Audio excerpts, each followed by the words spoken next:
circular motion, thus defined by the octagon table of double-wide mental introspection and dedicated utilitarian outward thinking in defense of zero content. Translation: we ain't got nothing.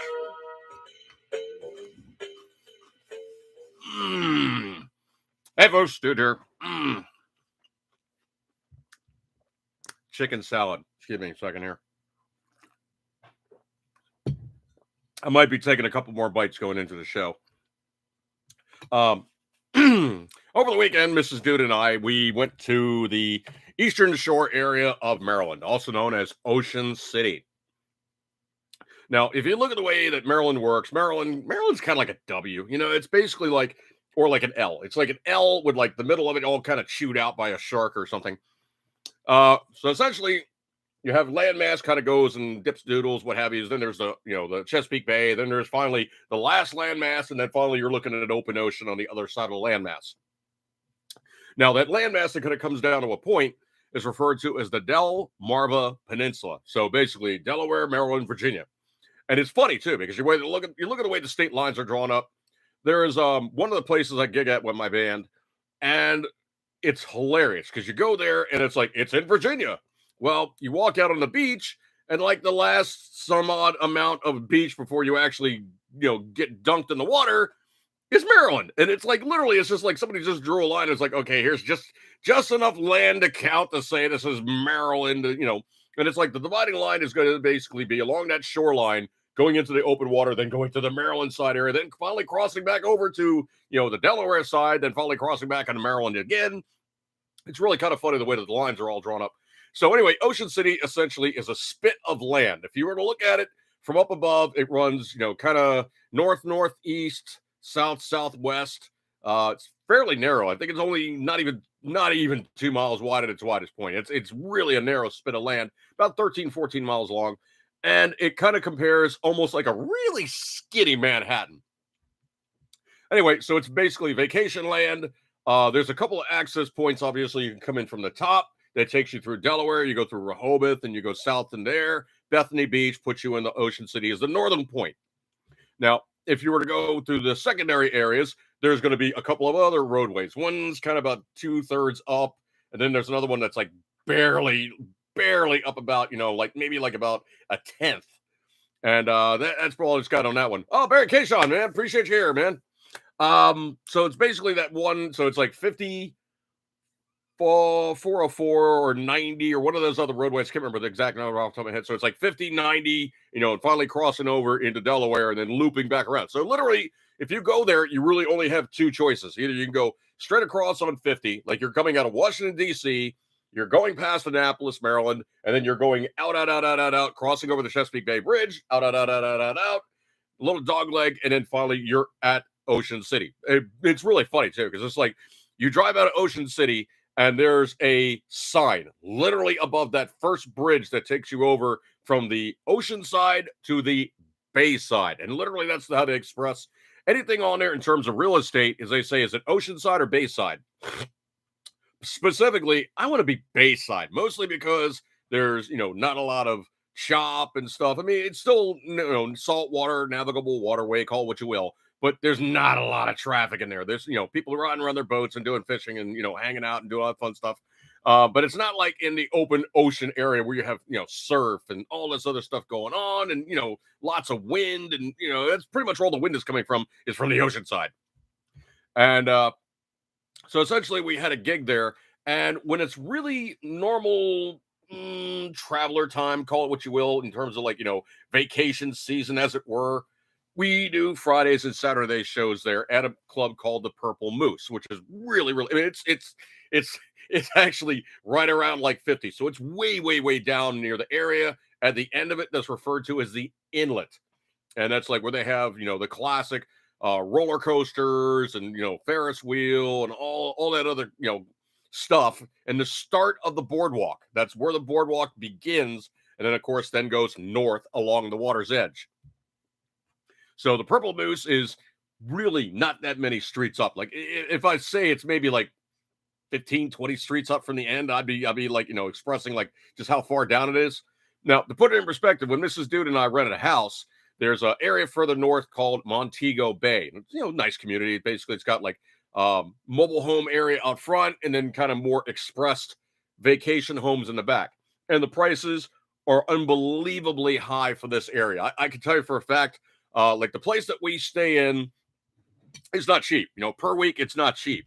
And if you look at the purchase prices that house went through, at its iteration when it was built, it was like, a couple $100,000, maybe three.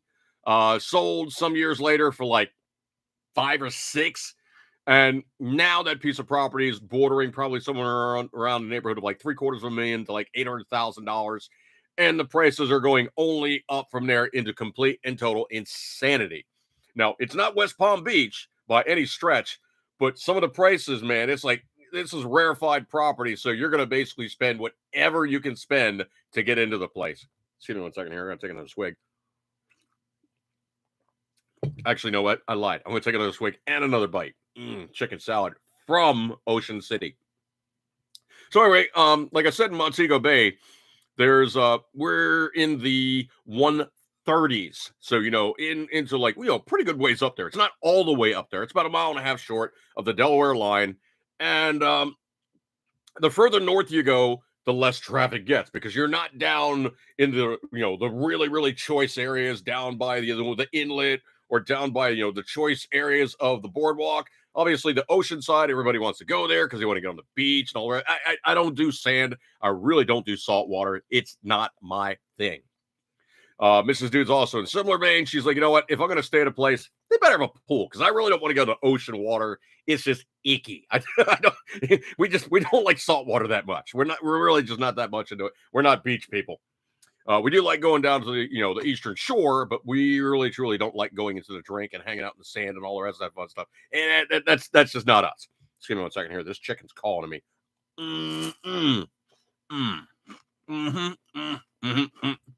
Yep. And it does have Old Bay on top. Why? Needs Old Bay. So good. I mean, we literally go down there and specifically go to that grocery store just to get that chicken salad. It's really, really good. Excuse me 1 second.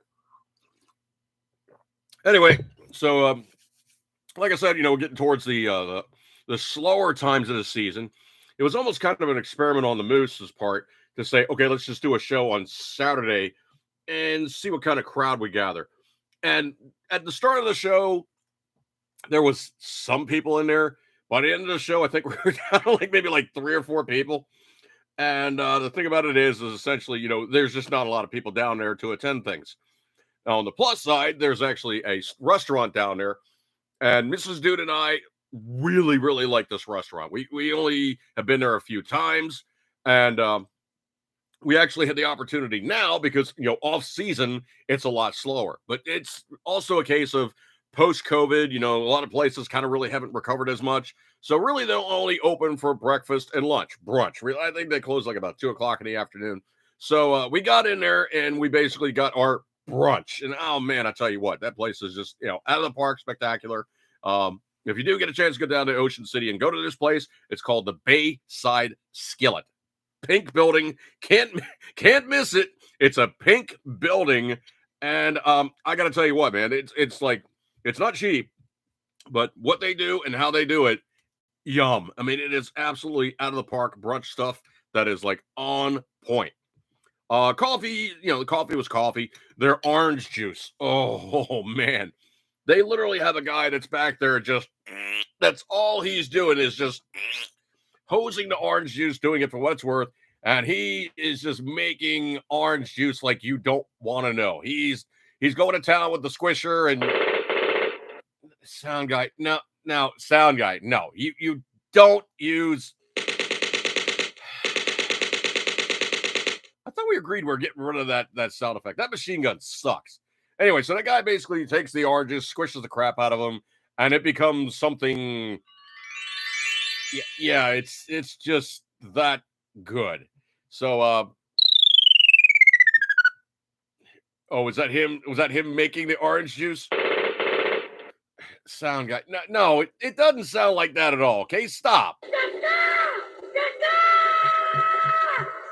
Okay, we agreed that's for Joe Caca, not for normal Caca, okay? No, not for normal Caca, okay? It basically is intended to describe our commander in grief, Chief. Call it what you will. And no, you don't get that, okay? That no, you don't get the Caca. No. You do not get a ding out of that one. That one is just completely off the mark and just okay,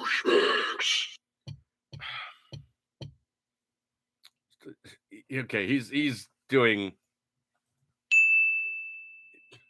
no. You're pushing it here, okay? You're pushing it. You're despicable. Sound guy. No.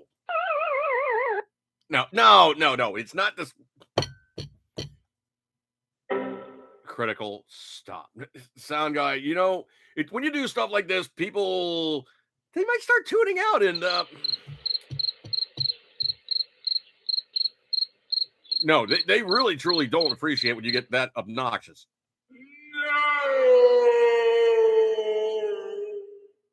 No. Sound guy, no. Okay, you are. I'm gonna have to put you on mute. I will. I'll put you on mute. Okay, was that biting the bag or something? Anyway,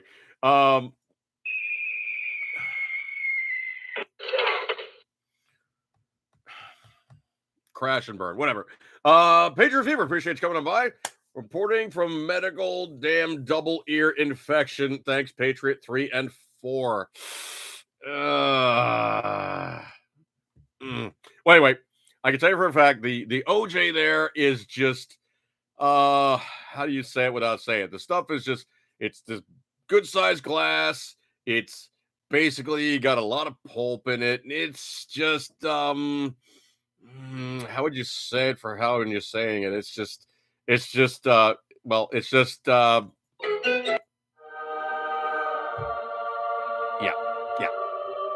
It's not Disney style music, sound guy. No, it was I stopped that one. It is yeah. It was not no, that was No. No. Hell no. I refuse. No. That's it, man. Game over, man. It's game over. I say we take off and nuke the entire bitch from orbit. Sound guy. No zone. Oh, you're definitely going into the no zone, okay? Dude, you're pushing it, okay? There's no other way to say it but what it is. No, you don't get the sound guy. Really. You're just no, you do not get the ding. No ding. Patriot Fever. I'm sure the White House is wishing for OJ instead of the Parmesan they found in locker number 50.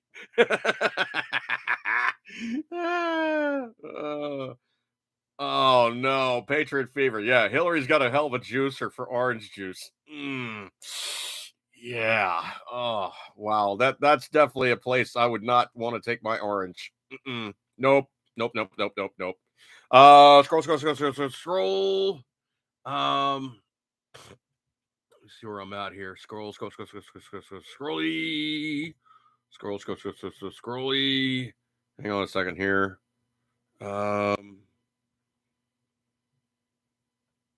Oh, somebody just sent me something. Yeah, I'll look that one up later. That thing's intense. Now it's looking like, of all things, Speaker Johnson is not the guy to be the pushover like McCarthy was. So, all right. I love this line that the Democrats always use about there has to be bipartisan cooperation. When bipartisan cooperation means that they've gotten the Republicans to knuckle under, do what they want to do, and they can keep blaming them, saying, "Oh, they're going to cut these, essential programs like Social Security and welfare and all these other things." Never mind the fact that no Republican in their right mind would seek to reduce those things. It's just something or other that the Democrats throw around when they know that they're in trouble and losing their their electoral base by not being able to give them not being able to give them handouts and all the rest of that fun folderol that they always tend to use to try to buy votes. Anyway, so looking at this thing now, scrolly, coming in from Newsmax.com. So Johnson basically is saying, I'm not playing your games. Coming in from Newsmax.com, which is usually not a source I tend to go to because sometimes their ads are really annoying in your emails. But 10 days before a government shutdown, Congress expands a to-do list with Ukraine and the border. So 10 days before potential government shutdown, Congress is no closer to resolving the standoff, and even complicating the issue with Republicans insisting on border security changes as a condition for further support of Ukraine in the fight against Russia. Democrats have balked against such linkage, calling it dead on arrival in the Senate. So new House Speaker Mike Johnson, Republican Louisiana, said Tuesday that Republicans do not want to close things down, but he is well aware that his predecessor, Representative Kevin McCarthy, Republican California, was ousted as Speaker after compromising with Democrats in September to keep the federal offices open. I think it was more than that, dude. Quote, we certainly want to avoid a government shutdown, Johnson said at a news conference aside families and loved ones kidnapped by the Israel-Hamas war. Quote, it's a dangerous time in the world right now, he said. We recognize that and we're doing our job. Okay, what he's trying to do, essentially, he's basically trying to hold the Democrats in and saying, look, we can't keep spending at the levels, depths, and breadths of which we have been spending because a couple things are going to have happen. We're looking at least 15 to a good chunk more percentage of the GDP paying down our debt interest right now. Also, if you look at Moody has just downgraded the credit rating of the United States again.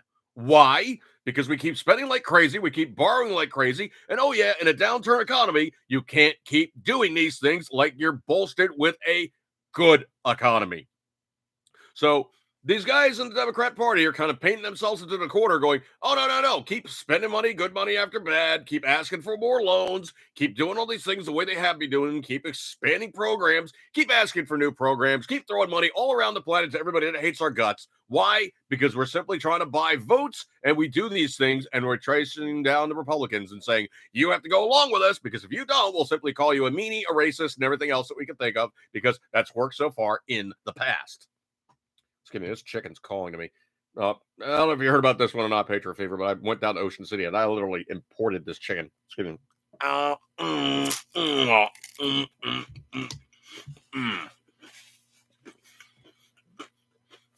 Imported chicken salad. Yum.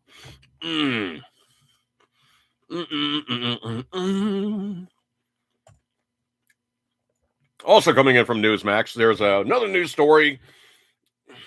Man, you keep doing this thing and it keeps blowing up in your face. There's no other way to say it for what it is, but what it is.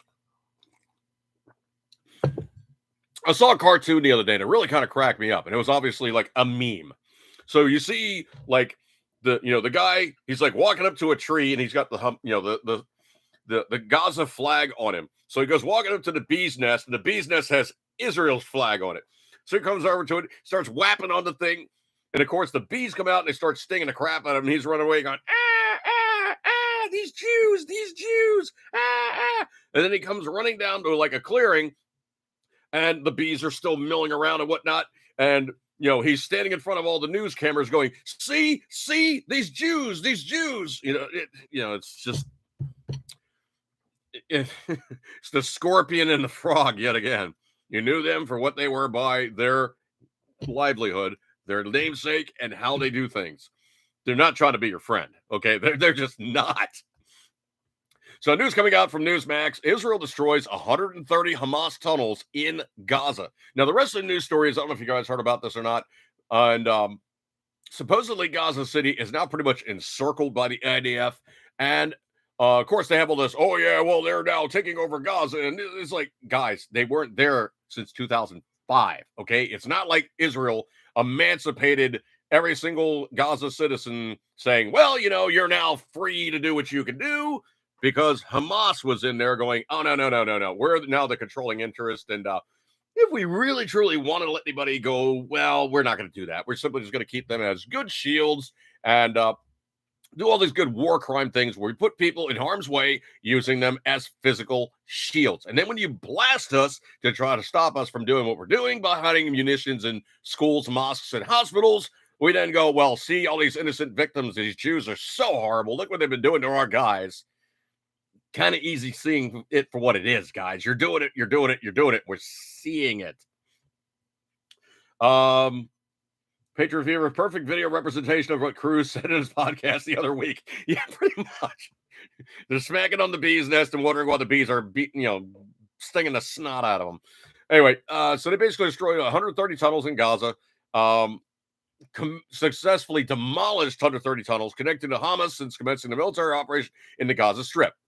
Hamas has invested significant efforts over decades to construct an extensive network of tunnels in Gaza. The tunnels often extend more than 100 feet underground. The IDF has referred to the subterranean system as the Gaza Metro.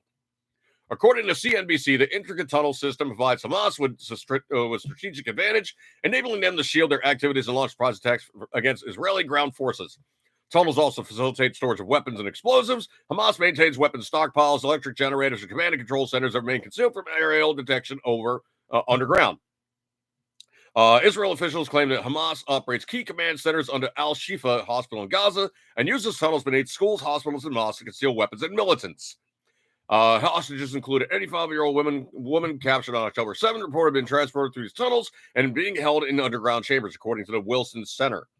Underground long tunnels connect to hospitals and schools, connect to those that have communication rooms, ammunition warehouses, places to stay, and everything you need in order to be a base of terrorism to harm the citizens of the state of Israel and the soldiers of the IDF, Defense Minister Yoav Gallant said in a press briefing Tuesday, according to an NBC translation from Hebrew. Okay, you really don't need to say that, okay? You simply just say he's members of the IDF. You assume he's probably speaking Hebrew, okay? It's one of those things that's kind of cool, though, is because there's so many mixes of culture in Israel. It's a lot of English speakers. I mean, obviously, there's a lot of people that basically speak their parent language and Hebrew, and then of course, a lot of people just basically speak Hebrew. Patriot Fever. Is it illegal to send a bee's nest to 1500 plus 100 Pennsylvania Avenue with a note saying may or may not contain Parmesan and oregano? Oh man, I don't know about that one, dude, but that's pretty funny.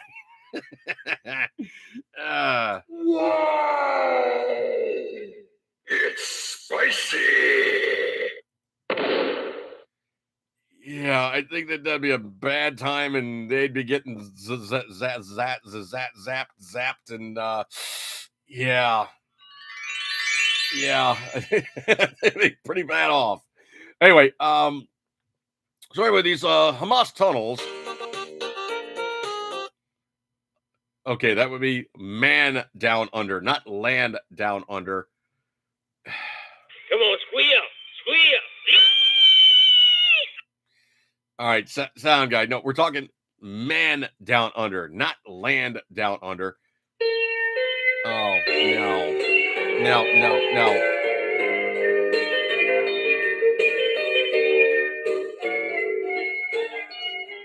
Man down under, not man going down. Folks, he's confused, okay? No, sound guy. Come on, squeal. No. Come on, squeal. Sound guy, no. Oh.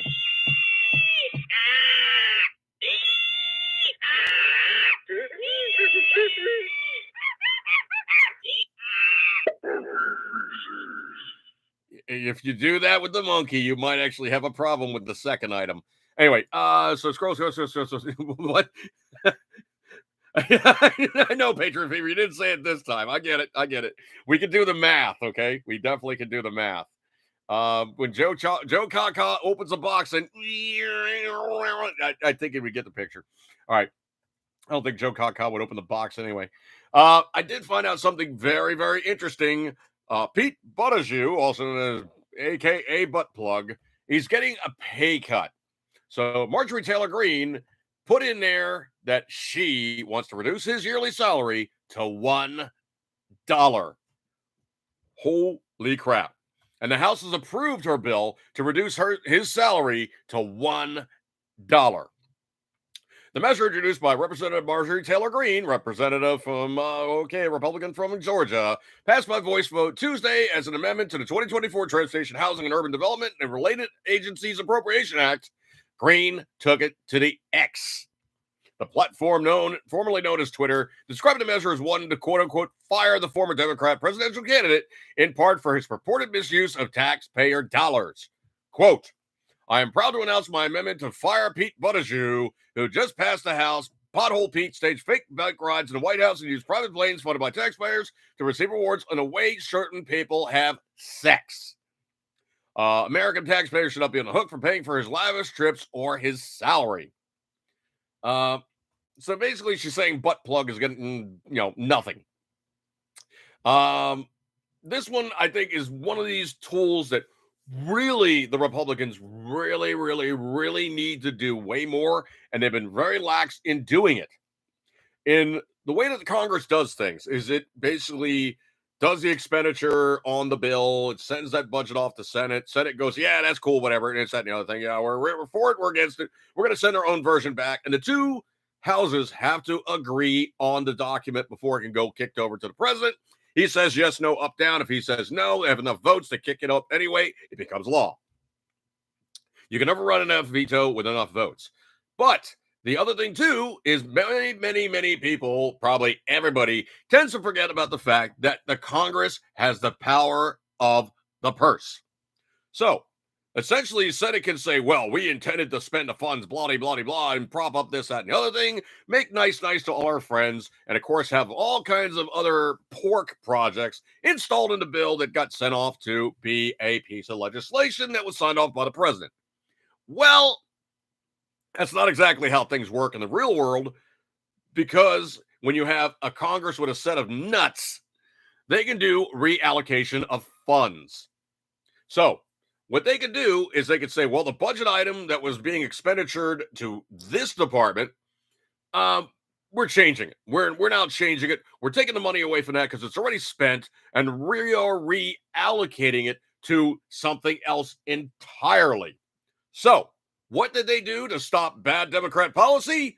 They defunded it. Coming in from Fox News, the House of Representatives approved sending $14.3 billion in federal aid dollars to Israel in a 226 to 196 vote on Thursday, with 12 Democrats joining Republicans to pass it. Probably Jewish districts, and they were fearing for their asses. Under the bill brought by House Republicans, that funding will be reallocated from money that was meant for the IRS in President Biden's Inflation Reduction Act. Translation, 87,000 new IRS agents don't need to be employed. Quote, with this piece of legislation, we are helping an ally in need while also cutting funding from Joe Biden's weaponized IRS. These funds are better used supporting Israel than being used by IRS agents to audit middle-class Americans, Republican Policy Committee Chairman Gary Palmer said. That is how you fix this thing after the fact.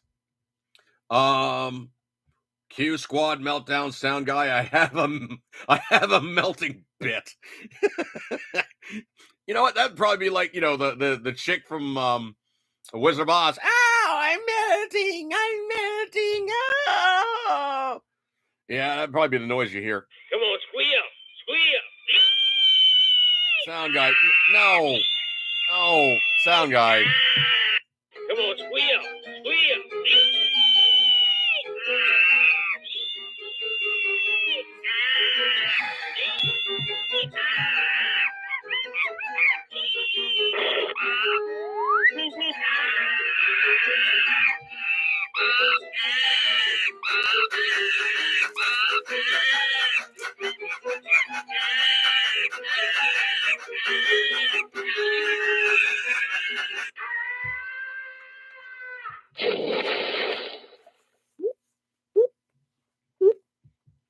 You sick little monkey!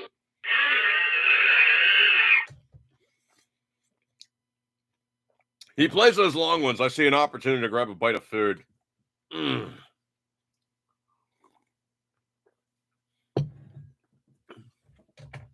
Sound guy, what in the hell were you thinking, dude? Wow. That was just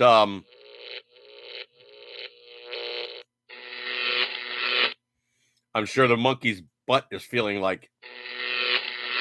I'm sure it's just not good. Scrolly. Oh, of course, belated now by a few days, but happy 248th birthday to United States Marine Corps. Hoorah.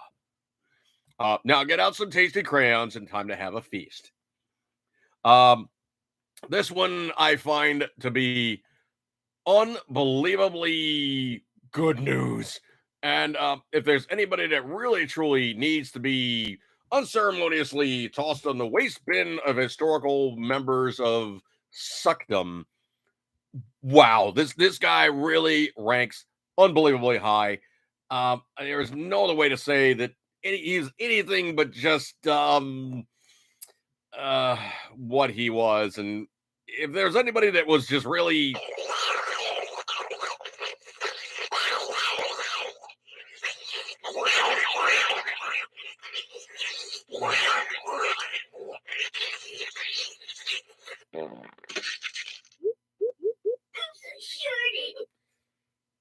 sucking up all the stuff that really makes a politician the worst kind of politician, a deal-making butt bung of the highest order, Democrat Senator Joe Manchin of West Virginia announcing he's not running for re-election.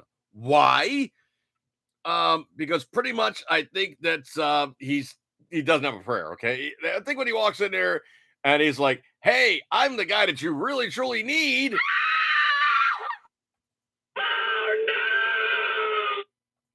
Oh my. He's doesn't have a prayer. And I think what it is when it comes right down to it, he has zero chance of getting reelected, and pretty much just Fatality.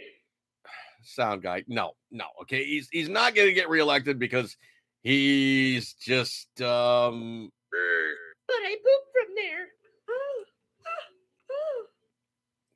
okay, he's made too many bad starts, as it were. And that's the only way I can really say it for what it is, but what it is. Okay, he's just yeah, he's just one of those. Okay, he's just okay, he's one of those. Okay, he's made no friends, and he might be suffering from no. He's not getting snoo. He's getting he's getting unceremoniously told, we don't need you. We don't like you. And it is time for you to go. Bye-bye. You need to just go.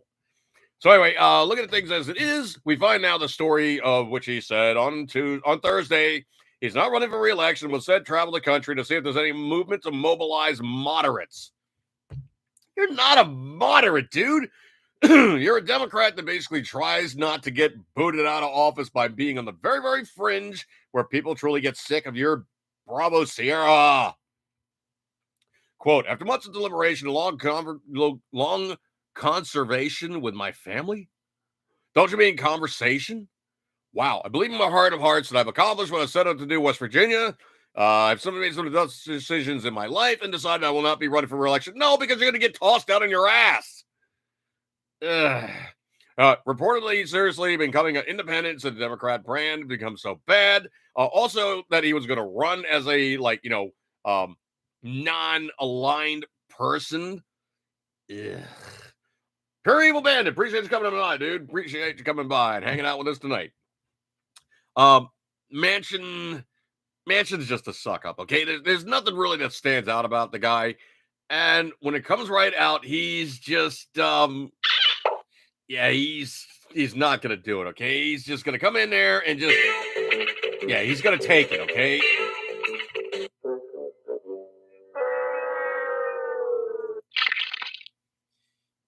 Yeah, he's going to take it because he's just not the guy that's going to stand up and have a forthright kind of anything, because he's a deal-making butt bung that really, truly knows if he does too much, his home state will send him going and he can just go, no, he's not quack, okay? He's going to get tossed and... Put that thing back where it came from, or so help me. Sound guy. No. You sick little monkey. Okay, I have no clue where he's going with that one at all. Okay, not at all. So essentially, he's going to be seen as the You rooster vacuum. yeah, he's going to be known as the rooster vacuum. The rooster vacuum. Yeah, rooster vacuum. Okay. Anyway, so looking at things as it is with him, he's a done duck. Now this is one of these news stories that pretty much really I have no way to simply say it except for what it is, and on myself, sound guys, stop, okay, stop, stop, just stop, okay, stop. Okay. Anyway, what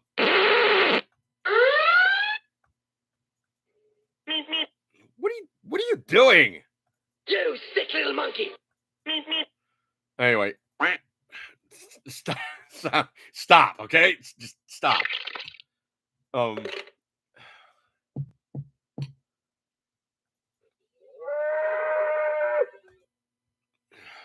I have no clue where he's going with this one at all.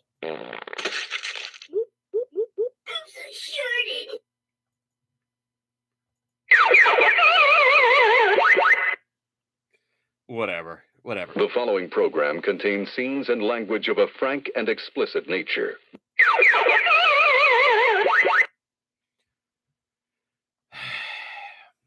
I have no clue where he's going on this one, folks. At all. At all. Anyway,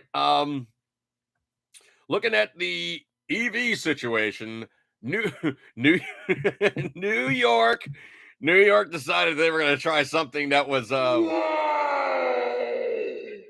It's spicy. it just didn't do it. I've fallen and I can't get up. All right. Well, anyway, coming in from Breitbart.com, New York. I'm gobsmacked when I heard about this because I don't think anybody could be this ignorant about physics, technology limitations, and if you know the area, you know. And I'm from New York City. Trust me, I know lake effect. Okay, I remember going to kindergarten, hopping big honking snowdrifts, Volkswagen Beetles on top of the snow. There's that much snow piled up that the Volkswagen Beetle was on top of the snowdrift. And I know how things work in lake effect areas. I mean, it's only a few hundred miles north of my current location, but trust me, New York City gets hit. It does get hit. But anyway, coming in from Breitbart.com, New York gives up on electric snowplows.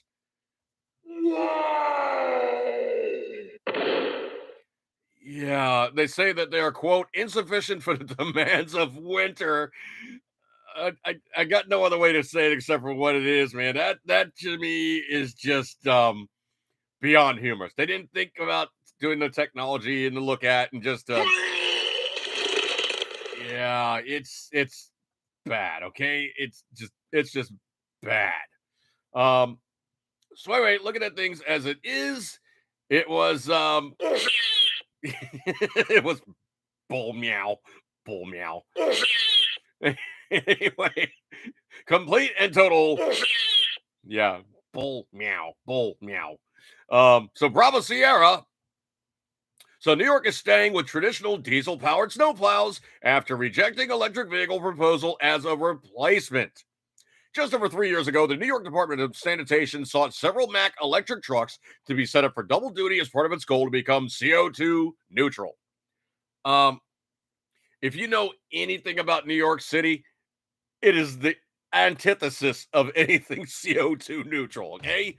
That's just not going to happen when you're sitting in traffic, idling away, and then, of course, you have your electric vehicle being charged up from the electric power plant, making scads of its own CO2, burning coal or natural gas or whatever it's doing. It's an end run project where you basically are seeing it as it ain't going to fly, dude. So New York differs in many ways. Is that the garbage trucks double as snow removal vehicles when and if required.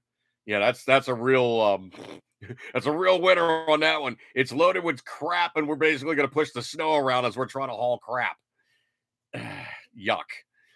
So anyway, primarily intended to clean streets and remove garbage, one of these Mack trucks have been fitted with a snowplow as part of an experiment. ESSAN News reports the move has been a failure. The reason given is a simple lack of power. The plow dragging across the road and the snow buildup in front of it created substantial resistance. No kidding. Okay, I think that's pretty much how stuff works. Is you drag the snow out of the roadway and then it becomes a pile of snow somewhere else. Anyway, so Put that thing back where it came from.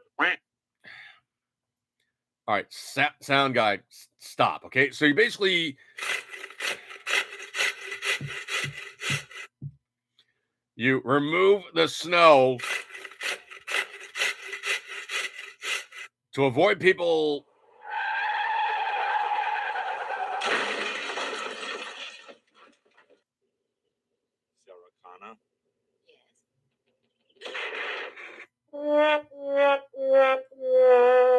Okay, I don't know what Sarah Connor has to do with removing the snow and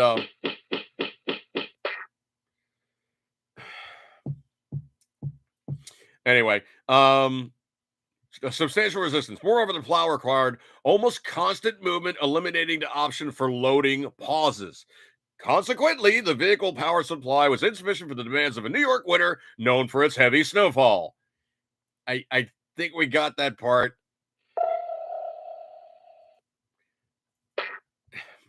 Anyway, what are you doing? Anyway, the report further detailed that after nearly 2 hours, the electric plow had to discontinue the route for recharging.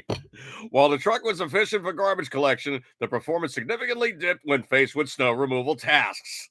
The vehicle could operate a maximum of only 3 hours, despite the real need being 12 hours. The vice president of Mack confirmed that the current technology, considering battery efficiency and their weight, it is not feasible to provide the Department of Sanitation with electric vehicles capable of snow removal, as stated on the website. Sorry, our trucks can't do this job. Wow. This implies diesel trucks will continue in operation, and the scenario is unlikely to change anytime soon, notwithstanding the previously outlined plans to phase them out by 2040, even as New York still struggles to keep the streets clear with current equipment. Yipes. Yeah.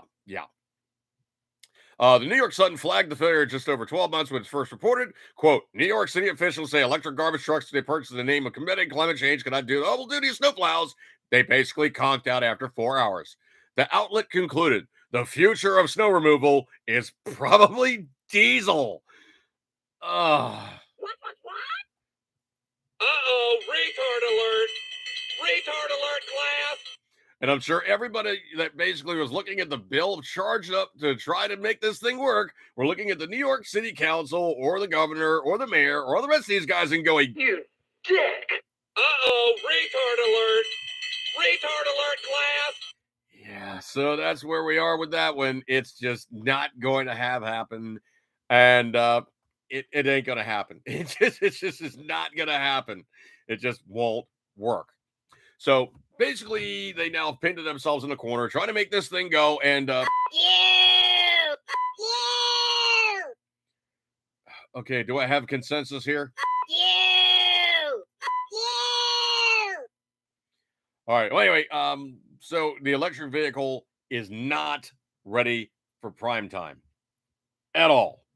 With battery efficiency, considering what it is, and energy density for what it is, I'm sorry, a gallon of diesel fuel will go a hell of a lot further than an electric vehicle in cold weather conditions. Also, simple power level. The energy density of a battery is not nearly the same as a gallon of fuel. You have 300 gallons of fuel on a diesel truck. That's a 12-hour shift. You have enough batteries to do 12 hours. you don't have much of a truck because it's just carrying way too much stuff. Ain't gonna happen. Scrolly.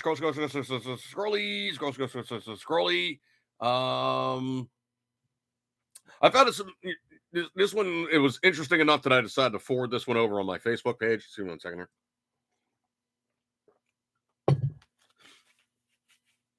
And they had some good ideas on how to communicate in a disaster situation. Now, I can tell you from personal experience, being in an area where there's way too many people all logged in on the cellular network, it crashes and burns. So much so that even a simple smartphone really just goes not enough bandwidth, not gonna do it.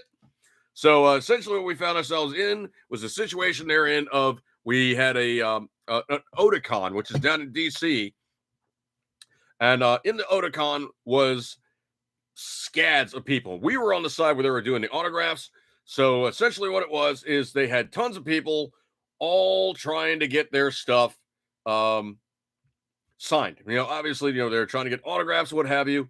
So what they found themselves in was the situation then was obviously they weren't going to find themselves as able to log in because everything was freaking hammered. There was no way in the world they could get online because everybody was online. So the situation that we found ourselves in was simply trying to do like credit card transactions. And I spoke about this in, literally when it happened. But trying to do credit card transactions, it would be like, run the card, boop, and it would just go, no, say, no likey, no doey, you're screwed. So essentially, we had to wait for an opening where we could go boop and find a slot in the bandwidth where we could actually log in, run the credit card, get the credit card approval, this, that, and the other thing to have dudes sign off, basically do the transaction. So that's where we found ourselves with that one. And in this missive, I found, or call it what you will, online advice. It's about the easiest way to express it for what it is. But essentially what they did was they came up with ways you could use your smartphone differently in times when the systems might be really pretty much overwhelmed. So they said, number one, change your cell phone settings to use Wi-Fi calls. Now, that's obviously something that you could do even with a phone. This phone actually, this one doesn't have to do that because I have this one set up with the SIM card. This phone, however, which is the other phone being the Blue Edge, this one does not have a SIM card on board. You can see like the little icon right there, insert SIM card. So this one is running strictly off of Wi-Fi. But if I needed to, I still could make Wi-Fi phone calls. I still could use messaging services. I could use Skype, or I could use Signal, or I could use any of these other I don't know if it's WhatsApp. I think WhatsApp's dead now, but any of these other messaging things, I can still do that with this on Wi-Fi. Now, humorously enough, and I think it was actually my S5 I did it with. I was down in, of all places, St. Martin's. Well, there is no Verizon service in St. Martin's. It's a foreign country. Literally, it's a foreign country. You have the French side and the Dutch side. I happen to be on the Dutch side. And I'm sitting there at the table, and I was like, what if there's any Wi-Fi network? So I went, boop, turned it on. Somebody had their printer unlocked. So I logged into their printer Wi-Fi because it was unlocked, and basically checked my email real fast, checked Facebook real fast. I didn't burn his bandwidth, okay? I did maybe 5 or 10 minutes max, and it was very, very late browsing. But even in a foreign country, I could use somebody's Wi-Fi just by simply, Wi-Fi hunting by just going boop, and turning on my Wi-Fi network and going scan. Ooh, unlock network. Bloop. And like I said, I didn't abuse it, but it was there, and I basically could check in on stuff. And my wife was like, "What are you doing?" It's like, "Oh, I'm checking my email." She's like, "How are you online?" It's like, "Oh, somebody left the printer unlocked." She's like, "What?" It's like, "Yeah, somebody left the printer unlocked." I'm not going crazy. I just want to check a couple things, and I'm out of there. And that's literally all I did. I basically just checked a couple things, and I got back out of there. So essentially, that's the first one they say in the list of things to do. Change your cell phone settings to use Wi-Fi for calls. You can also use Facebook, Messenger, Skype, and WhatsApp for Wi-Fi calls. I would never use WhatsApp. They also say change your voicemail welcome message as soon as possible. If calls aren't going through, friends and family will at least know you're safe by hearing your voicemail message. Send text messages instead of phone calls whenever possible. Texts require less demand from often overloaded active cell towers. The fourth one being update your social media profiles: Facebook, Twitter, Instagram, WhatsApp. Tell people you're okay, where are, and what you need. So let me jump over here to that article real fast here. Um, mm, mm, mm, mm, mm. Hang on a second here. Let me get out of this. I kind of jumped on the one thing and trying to do the other thing. I know I really truly don't like the way that Facebook refreshes now. It's like you're looking at something and it goes, no, you don't need to look at that anymore. And it like clicks off on it. It's like, you know what? I wasn't done. Ugh, so annoying. So annoying. Scroll.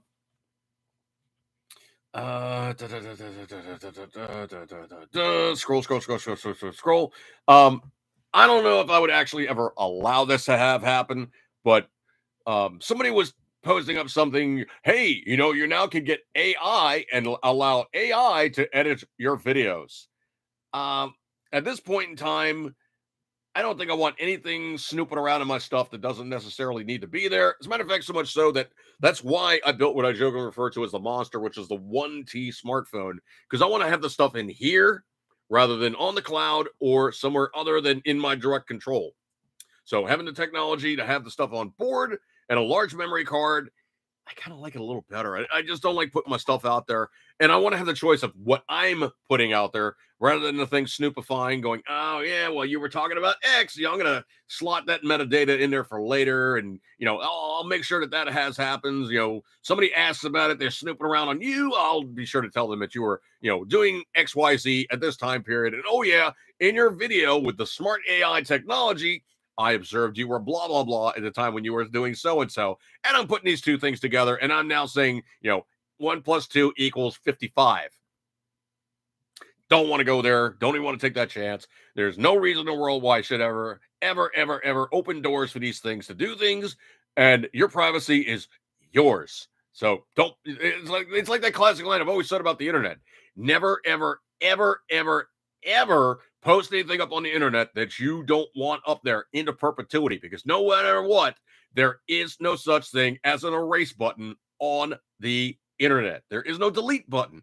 I can't tell you the number of times somebody posts something up stupid and it's like, oh yeah, well, they deleted it 10 minutes later. It's like, how many people got screenshots? Oh, it was only up for 30 seconds. Somebody was like, oh yeah, I got that bloop, the 3-finger tap, and they got it. If even that. I mean, my computer, I basically hit print screen, got it, put it on, anything, basically save the image, you got it.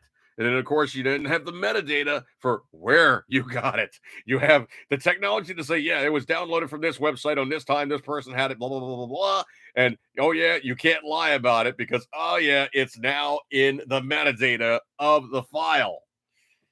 It's funny the way these guys do these things. They basically say and do stupid things, and they go, oh, I just deleted it, so, it's fine now. No, it isn't. No, it isn't. There's a number of times where you guys do stupid stuff and it's out there in perpetuity because you put it out there in the first place.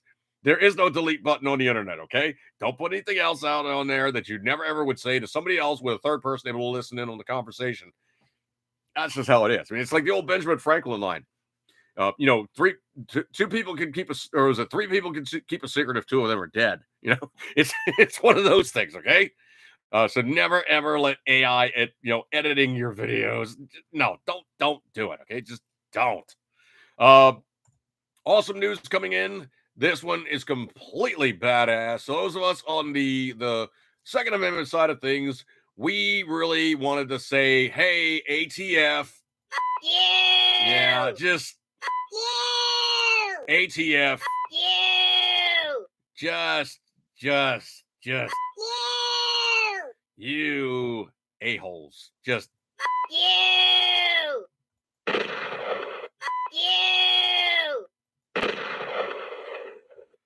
all right.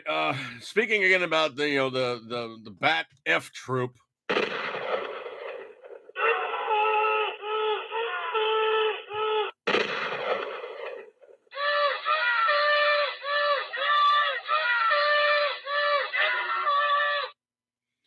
Obviously, that's a Bureau of Alcohol, Tobacco, and Firearm training session.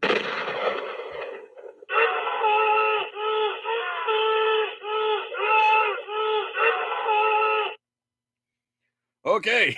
BATF training session. Excuse me. Coming in from Federalist.com, a federal judge now has blocked the Bureau of Alcohol, Tobacco, and Firearms from arresting millions of people for having something as simple as a pistol brace. So millions of law-abiding gun owners turned into criminals overnight when the Biden administration's new pistol brace ban is a temporary relief from a federal judge in Texas issued a nationwide injunction preventing the Bureau of Alcohol, Tobacco, and Firearms and Explosives from enforcing it. Why? Mostly because ATF cannot write legislation. They can enforce laws. They have some things in their charter that they can do, but they're not law writers and enablers of that legislation at any way, stretch, form, place, being, doing, at any way, shape, or form. Okay, they cannot write their own legislation, change rules up, and make things happen. And if they do change rules up, Congress can drag them in and say, you know what, that's really cute. No, not allowed. And then, of course, it goes to court, and they lose badly. So, U.S. District Judge Matthew Kacsmarak, I think that's what it is, Kacsmarak, ruled on Wednesday that the unelected bureaucrats' attempts to legislate by regulation instead of enforcing the gun laws already on the books were unlawful and in cases of pistol braces must cease immediately. The ATF's rule, enacted earlier this year, sought to jail and fine an estimated 40 million U.S. pistol brace owners who refused to reclassify their weapons as short-barreled rifles, which required regulation with the government and a $200 tag stamp, or they would have to destroy the pistol brace. Gun owners in 21 states with SBR bans were forced to choose between relinquishing their weapon or destroying the pistol brace-equipped firearms to avoid penalty and punishment. The plaintiffs, Brito versus ATF, three decorated Marine veterans represented the Wisconsin Institute for Law and Liberty, so WILL, argued the rule violates the Second Amendment and should be rendered void for vagueness. Kacsmarak agreed. He noted the rule would also place undue financial burden on not just gun owners, but pistol brace manufacturers. Additionally, the ATF admits the 10-year cost of the rule is over $1 billion, he wrote, and because of the rule, certain manufacturers obtain most of their sales from stabilizing braces, risk having to close their doors for good. The judge claimed the court was certainly sympathetic to ATF's concern over public safety in the wake of tragic mass shootings, but noted that public safety concerns must be addressed in ways that are lawful. This rule is not, Kacsmarak concluded. It might be Kacsmarak. Is it Kacsmarak? I don't know. It's one of those kind of weird, Ukrainian names or Polish or something or other. He's not the first judge to grant an injunction in this case, nor is the first to chastise the ATF for enacting a rule that is, as the First Circuit Court of Appeals determined in August, would likely fail constitutional muster. The Texas judges, however, the first judicial authority to apply this injunction to all pistol brace owners, not just the plaintiffs bringing the case. This new federal ruling protects the Second Amendment rights for millions of Americans. Will is proud to work alongside its clients and pledged to relevant this unconstitutional federal action. Will Deputy Counselor Dan Lennington said in a statement. So essentially what it is the first time they had the injunction, it was for local jurisdictions. It was for certain areas, certain people were then found to be, not able to be jacked upon by the BATF. This judge said, you know what? Thor's hammer. We're going blanket federal, and you, sir, shall not go any further, and you are going to get the big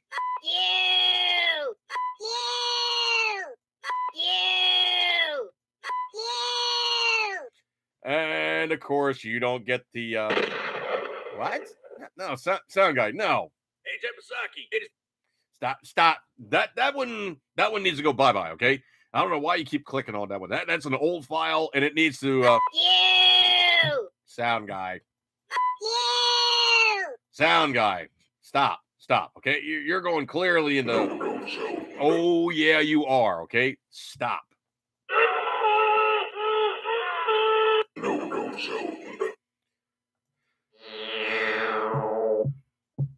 I don't know why he's doing that. Anyway,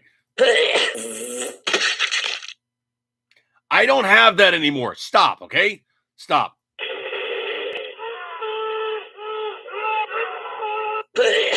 Fatality. no-no zone.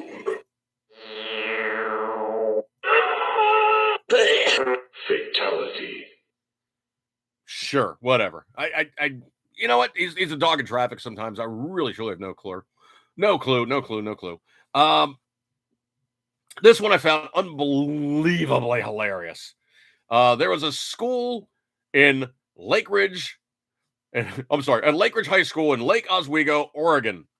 The boys there pulled off the newly installed feminine hygiene dispenser off the boys' room wall and placed it in the toilet. That to me is just funny. Okay, you're basically telling them in no certain terms, stop. just stop. Not interested. Not gonna do it. Not feeling it. This one is gonna be a quick one. I don't know if you guys heard about this one or not, but in December, Disney Plus will shut down, losing hundreds of millions of dollars and people. It really is not that great. But anyway, they're going to be merging it with Hulu, which they already own, on an app as millions flee the services. Why? The programs kind of suck. Okay, there's no real great amount about it. I'm just not into it. Another quick story here. This one coming in from San Francisco. It finally fixed the homeless crisis, cleaned up the streets. And why?